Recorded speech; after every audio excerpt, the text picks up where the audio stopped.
સુરત જિલ્લાના મોરા ગામ નજીક ગંદા ગટરના પાણીને સીધા જ નદીમાં છોડવામાં આવ્યાના કારણે હજારોની સંખ્યામાં માછલીઓનું મોત થયું છે।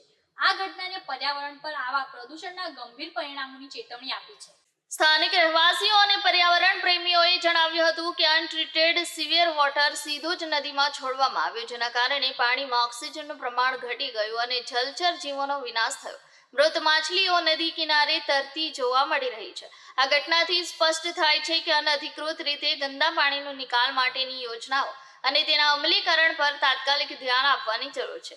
પર્યાવરણીય સંતુલન જાળવવું અને જલચર જીવસૃષ્ટિનું સંરક્ષણ કરવું અત્યાવશ્યક છે। સંબંધિત અધિકારીઓએ આ મામલે તપાસ શરૂ કરી છે અને દોષિતો પર કાયદેસરની કાર્યવાહી કરવાનું આશ્વાસન આપ્યું છે। આપણું નામ? જી, મારું નામ દીપક પટેલ, પ્રમુખ શ્રી હજીરા કાંઠા વિસ્તાર વિકાસ સહકારી મંડળ।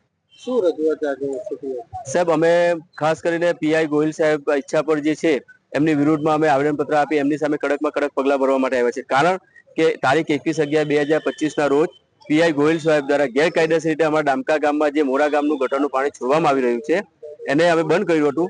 એને પીઆઈ ગોહિલ સાહેબ દ્વારા ગેરકાયદેસર તોડી અને દરિયામાં છોડી દેવામાં આવ્યું છે।